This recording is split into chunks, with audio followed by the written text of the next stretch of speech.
இறைவனர்களுக்கு வணக்கம். நான் உங்க வித்யா கார்த்திக். ஒவ்வொரு மாதமும் எனக்கு யூனிக்கா என்னுடைய நட்சத்திரத்திற்கு என்ன மாதிரியான பலன்கள் கிடைக்கும், கிரகங்கள் என்னை எப்படி எல்லாம் இயக்கக்கூடியது, இதெல்லாம் நான் அந்த மாசம் எக்ஸ்பெக்ட் பண்ணலாம் அப்படின்ற மாதிரி தொடர்ந்து நம்ம அப்படியே பயணப்பட்டுக்கிட்டே வருகிறோம். அந்த வகையில் இப்ப நம்ம பார்க்கக்கூடிய ஒரு நட்சத்திரம் என்ன அப்படின்னா, எல்லாரையும் இயக்கக்கூடிய சூரியனின் அதிக சிறந்த ஆளுமையை தன்னகத்தை வைத்துக் கொண்டிருக்கக்கூடிய உத்திரம் நட்சத்திரம். உத்திரம் நட்சத்திரம் ஒரே ஒரு பகுதி மட்டும் சிம்மத்திலும், மற்ற 3 பாதைகள் கண்ணிலும் இருக்கக்கூடிய ஒரு அமைப்பு. இப்போ பொதுவா உத்திர நட்சத்திரக்காரர்களுக்கு எப்படி இருக்கும் என்று பார்த்தோம். ஆனால் சிம்மத்தில் இருக்கக்கூடிய உத்திர நட்சத்திரக்காரர்களாக நீங்க இருந்தீர்களே ஆனால் அல்டிமேட்டான ஒரு தலைமைத்துவம் உங்களை நோக்கி வர காத்திருக்கிறது. அப்படிதான் சொல்றேன். 15ஆம் தேதிக்கு அப்புறம் வேற லெவல்ல இயங்க போறீங்க. உத்திரம் அப்படின்னு சொன்னாலே ஒரு காணி நிலமும் சொல்லுவாங்க. அப்ப இந்த தடவை நீங்க நிறைய இடம் வாங்குவதற்கான அமைப்பெல்லாம் இந்த தடவை வருவதற்கான வாய்ப்புகள் 100 விழுக்காடு இந்த உத்திர நட்சத்திரக்காரர்களுக்கு அமைந்தே தீரும். நிறைய பேருக்கு ஒரு டாக்டர் படிக்கிறதுக்கான அமைப்பு, நிறைய பேருக்கு எக்ஸாம்ல கிளியர் பண்றதுக்கான அமைப்பு, நிறைய பேருக்கு ஆராய்ச்சி படிப்பு முடிப்பதற்கான அமைப்பு, பிஎஸ்டி ஜாயின் பண்ணுவதற்கான அமைப்புன்ற மாதிரி நிறைய நல்ல விஷயங்கள் எல்லாம் சிம்மத்தில் இருக்கக்கூடிய உத்திர நட்சத்திரக்காரர்களுக்கு நடக்க காத்திருக்கிறது. ஓகே, இது அப்படியே இருக்கு. 2ஆம் வீட்டுல வர செவ்வாய் உட்கார்ந்துருக்கிறார். அவரும் நம்ம 9ஆம் வீட்டு அதிபதி 2 அமர்தல் அப்படின்றது பயங்கரமான பிளஸிங் ரிசீவ் பண்ணக்கூடிய அமைப்பெல்லாம் இருக்க தயாராக இருக்கிறது. ஸோ உத்திரம் சிம்மத்துல இருக்கவங்களுக்கு இந்த தடவை அல்டிமேட்டான டைம் இனிதே ஆரம்பம்.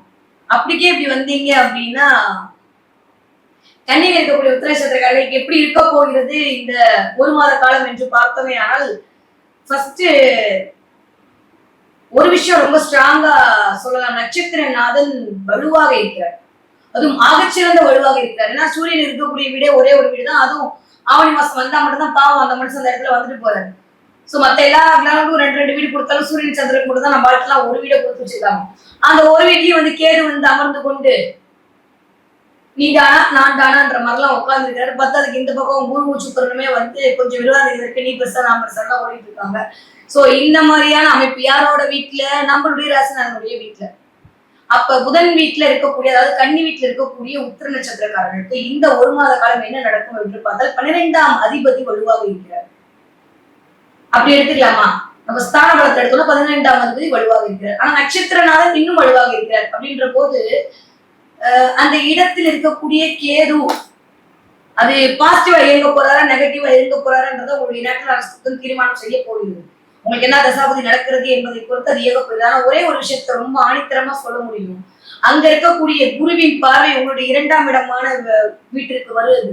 2ஆம் வீட்டு அதிபதியோடு போய் குரு அமர்ந்திருத்தல் அப்படின்னா நம்ம கூட்டி கழிச்சு பார்த்தோம் அப்படின்னா இந்த அல்டிமேட்டான பலன்கள் கண்டிப்பாக உத்திர நட்சத்திரக்காரர்களுக்கு இது ஆரம்பம்னு சொல்லணும் தான் ஆசை. பட் இது கேட்டு பார்க்கணும். எனக்கு இந்த தடவை என்ன மேஜர் பெரிய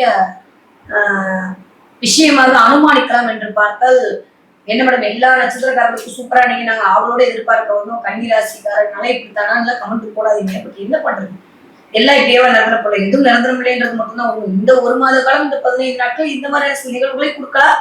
அதுவும் மேபி நீங்க ரொம்ப நல்ல மனசுக்காரங்க, உங்களுக்கு நல்ல தசாபதி நடந்தாலும் இந்த மாதிரி விளைவுகளை கொடுக்காமலும் போகலாம். 19 நம்ம ஒரு பாயிண்ட்டை எடுக்கிறோம் அப்படின்னு சொல்லி பார்க்கும்போது இந்த தடவை கொஞ்சம் ஹெல்த்ல கவனமா இருக்கும். என்னதான் சனி வக்ரமடைஞ்சாலும் வக்ரமடைஞ்சு 7ஆம் இடத்து சனி 6ஆம் இடத்தை இயங்கும் போது திரும்ப குணரோக சத்துருவதை இண்டிகேட் பண்ணுவார். அது ராகுவோட அமைப்பு வேற. அதனால மூச்சு பிரச்சனை. சூரியனாலே அப்பா, சூரியனாலே மகன், சூரியனா கணவன், சூரியன்னா மாமனார், மூத்த பிள்ளை எல்லாம் சூரியன் தான். பெண்ணாக இருந்தாலும் சரி ஆணாக இருந்தாலும் சரி. அப்ப இந்த சூரியன்ற காரகத்துவம் நட்சத்திர நாதனாகி அவர் 12ஆம் வீட்டு அதிபதியும் ஆகி அந்த 12ஆம் வீட்டு அதிபதியோடு கேதுவும் சேர்ந்திருக்கக்கூடிய இந்த காலகட்டம் போதும் மேடம் கரெக்டா சொல்லுங்க அப்படின்னா, நான் டெக்னிக்கலா பேசல, பட் டெக்னிக்கலா புரிய வைக்க வேண்டிய நேரமா இருக்குல்ல. அதனால கொஞ்சம் 12ஆம் இடமே அயனசேன போவார். நான் ஃபர்ஸ்ட் விஷயம் தூக்கத்துல கை வைப்பார். ஸோ தூக்கம் அப்படின்ற இடத்துல ஒரு 15 தேதிக்கு அப்புறம் அந்த தூங்க முடியாம தடுக்கிறது, ஏதாவது ஒண்ணு உழட்டிட்டே இருக்கிறது, ஏன் எனக்கு மட்டும் இந்த மாதிரியான நிலைமைலான்ற மாதிரி கேது உங்களை ஏதோ ஒரு விஷயத்தை இயக்குவது அப்படின்லாம் நடக்கும். பட் ஆனா ஒரு விஷயம், தலைக்கு மேல இருந்த கேதுவே பிறந்தள்ளி அமைச்சிட்டீங்க. 12ஆம் இடத்துக்கு கேதுலாம் அவங்க ஒண்ணும் பண்ண போறது. யூஸ்வலி 12ஆம் இடத்துல தனித்த கேதுவா இருக்கிற முதல் 15 நாட்கள் சூப்பரா இருக்கும், எக்ஸ்ட்ராடனரி உத்திர நட்சத்திரக்காரர்களுக்கு. அடுத்த 15 நாட்கள் நட்சத்திரநாதன் வலுவாக இருக்கிற அதோட சேர்ந்த கேது என்ன பண்ண போறாருன்னா, கொஞ்சம் அப்பாவோட உடல்நிலை, பிள்ளைகளோட உடல்நிலை, கணவருடைய உடல்நிலை, மாமனாருடைய உடல்நிலையில் சிறிது கை வைப்பார். ஏன் அப்படின்னா உடல்நிலை இண்டிகேட் பண்ற இந்த இடத்துல உட்கார்ந்து இருக்கக்கூடிய பிளானட் தலைக்கு மேல செவ்வாய். அந்த செவ்வாய் நமக்கு பாசிட்டிவான பிளானட், ஆனா நட்சத்திரநாதனுக்கு பாசிட்டிவான பிளானட் தான். பட் ராசிநாதனுக்கு அங்க ஒரு கொஸ்டின் மார்க் வருது. சோ இதெல்லாம் கணக்கு பார்த்தோம் அப்படின்னா எப்பொழுதுமே ஒரு நட்சத்திரம் எந்த வீட்டில் இருக்கிறதோ அந்த வீட்டின் பலனையும் சேர்த்துதான் கொடுக்கும். அதனாலதான் சூரிய நட்சத்திரம் கிருத்திகை, உத்திரம், உத்திராடமாக இருந்தாலுமே உத்திராடம் ஒரு பலனை கொடுக்குது, கிருத்திகை ஒரு பலனை கொடுக்குது, உத்திரம் ஒரு பலனை கொடுக்குது இல்லையா? அப்ப அது எந்த வீட்டில் இருக்கிறது, அந்த வீட்டின் தன்மை எதுவாக இருக்கிறது, அந்த வீட்டு அதிபதி யாரோட இருக்கிறது, இதெல்லாம் சேர்ந்துதான் ஒரு விஷயம் வந்து இயங்கப்படுகிறது.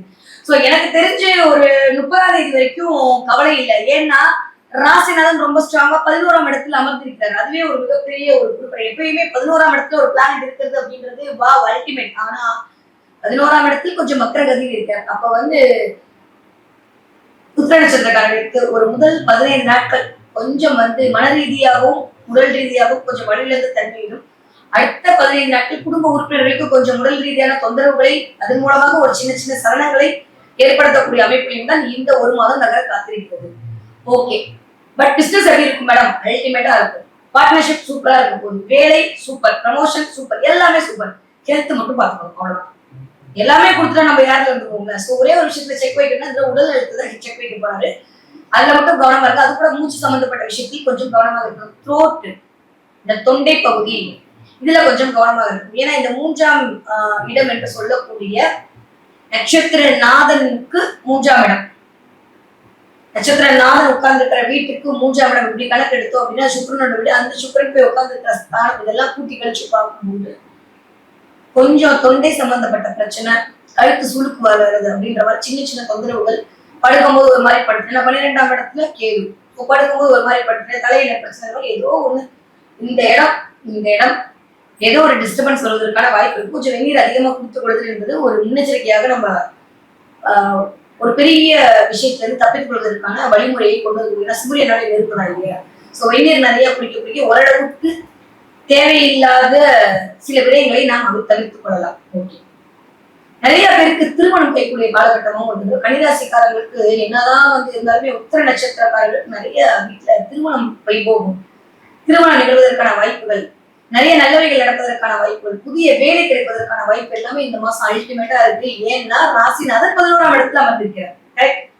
சோ ராசிநாதன் 11ஆம் இடத்துல அமர்ந்திருக்க தாண்டி மிகச்சிறிய பொறுப்புனை ஏதாவது இருக்க போதா? அதெல்லாம் ஒண்ணுமே இல்லை. சோ அதுவே ஒரு மிகச்சிறந்த நல்ல விதமான விளைவுகளை உங்களுக்கு தர காத்திருக்குது. சோ கூட்டி கழிச்சு பார்த்தோம்னா இந்த ஹெல்த்தை மட்டும் பார்த்துக்கணும், மத்த எல்லாமே வழக்கம் போல சூப்பர். ஓகே, நீங்க படிக்கிற உத்திர நட்சத்திரக்கார குழந்தைகளாக இருந்தா இந்த தடவை பயங்கரமா படிக்க போறீங்க, நல்ல மார்க் வாங்க போறீங்க. கணிதம் சார்ந்து மேத்ஸ் போர்டுல சயின்ஸ் போர்டுன்னு என் பிள்ளை சொன்னவங்க எல்லாமே இதெல்லாம் புதனுடைய கால்குலேஷன். இந்த மேத்ஸ், சயின்ஸ், கெமிஸ்ட்ரி இதெல்லாம் நம்ம கேது தான் இண்டிகேட் பண்ணுவார். கெமிஸ்ட்ரிலாம் ராகு கேதோட வேலை தான் இந்த கெமிஸ்ட்ரி ரியாக்ஷன்ஸ் தான் எல்லாத்துலயுமே.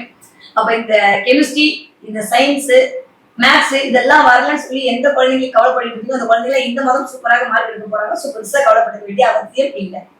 இன்ஜினியரிங் படிக்கிற பிள்ளைங்க உத்தரநட்சத்திரக்காரங்க அல்டிமேட்டா படிக்க போறாங்க. பயங்கரமா பேப்பர் செலக்ஷன்லாம் நடக்குது. அது மூலமாக ஒரு அங்கீகாரம், ஒரு அடையாளம், கம்யூனிகேஷன் ஸ்கில் வேற லெவல்ல இருக்க போது நிறைய சாட் ஜிபிடி பயன்படுத்த போறாங்க. நிறைய ஆன்லைன் மூலமா ஏஐ மூலமா சில வேலைகள்னா ராசிநாதன் 11ஆம் இடத்துல அமர்ந்திருக்கிறார். அதுவே சூப்பர். 30 வரைக்குமே அங்கதான் இருக்க போறாங்க. அதனால அதுவே அல்டிமேட்டா இருக்கும் போது இந்த மாதம் வருமானத்தை வரக்கூடிய இடத்தில் குருவினுடைய பார்வை, லாபத்தை தரக்கூடிய இடத்தில் ராசிநாதனுடைய இருப்பு, வேற ஏதாவது வேணுமா என்ன? இதுவே மோர் தென் எனஃப் தான். பட் என்ன இருந்தாலும் உங்களோட தசா புத்தி என்ன நடக்குதுன்றத பார்த்து சில இம்பாக்ட் பண்ண போனாலும் பொதுவாக எடுத்தால் கோச்சார பலன் எடுக்கும்போது உத்திர நட்சத்திரக்காரர்களுக்கு உடல்நிலையை தவிர மற்ற எதுலையுமே வந்து பெருசா போக்கஸ் பண்ணா எல்லாம் தானாக அமையக்கூடிய காலகட்டமாகத்தான் இருக்கிறது.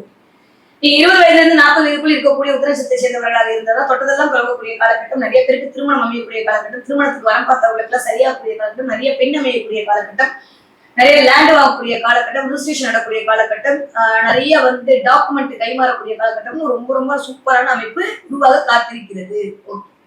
நீங்க 40 வயதுல இருந்து 60 வயது வரைக்கும் இருக்கக்கூடிய ஆட்களாக நான் மேல் சொன்ன அத்துணை பலனும் உங்களுக்கு தான். அப்படியே கட்காபி பேஸ்ட் பண்ணி போட்டுக்கோங்க. 60 வயதை தாண்டி உத்திர நட்சத்திரக்காரர்கள் இந்த பிரீத்திங் ட்ரபிள் வரதுக்கான வாய்ப்புகள் இருக்கு. அதில் மட்டும் கவனம் தேவை. மற்றவற்றை பத்தி நீங்கள் கவலைப்பட வேணாம். குடும்ப உறுப்பினர்களோட உடல்நிலையில் ஆரோக்கியம் ஒரு கண்ணு வச்சுக்கோங்க. அதுவே மோர் தென் எனஃப் தான். சூப்பரா இருக்கு. பெருசா ஒன்றும் நீங்க வருத்தப்படுற அளவுக்கு எதுவும் நிகழ்வுகள் நடக்க போறது இந்த ஒரு மாதம். ஓகே, என்ன தெய்வத்தை நான் வழிபாடு செய்தால் இன்னும் கொஞ்சம் நான் ஸ்ட்ராங் ஆயிக்க முடியும், மென்டலி ஸ்ட்ராங் ஆகலாம், இன்னும் கொஞ்சம் வந்து நான் பாசிட்டிவா வந்து நிறைய விஷயங்கள் பண்ணலாம், எது எனக்கு வந்து ஒரு நம்பிக்கை தரக்கூடிய வழிபாடாக இருக்கும் என்று பார்த்தோமே ஆனால் கண்டிப்பாக பெருமாள் வழிபாடு உங்களுக்கு ஏற்றத்தையும் மாற்றத்தையும் தரும். அதுவும் சக்கரத்தால் வரை பிடிச்சுக்கோங்க. சக்கரத்தாழ்வாள் வழிபாடு இந்த தடவை உத்திர நட்சத்திரக்காரர்களுக்கு உச்சாணி கும்பத்தில் கொண்டு போய் நிற்கக்கூடிய வாய்ப்புகளை கண்டிப்பாக கொண்டு வந்து கொடுக்கும்.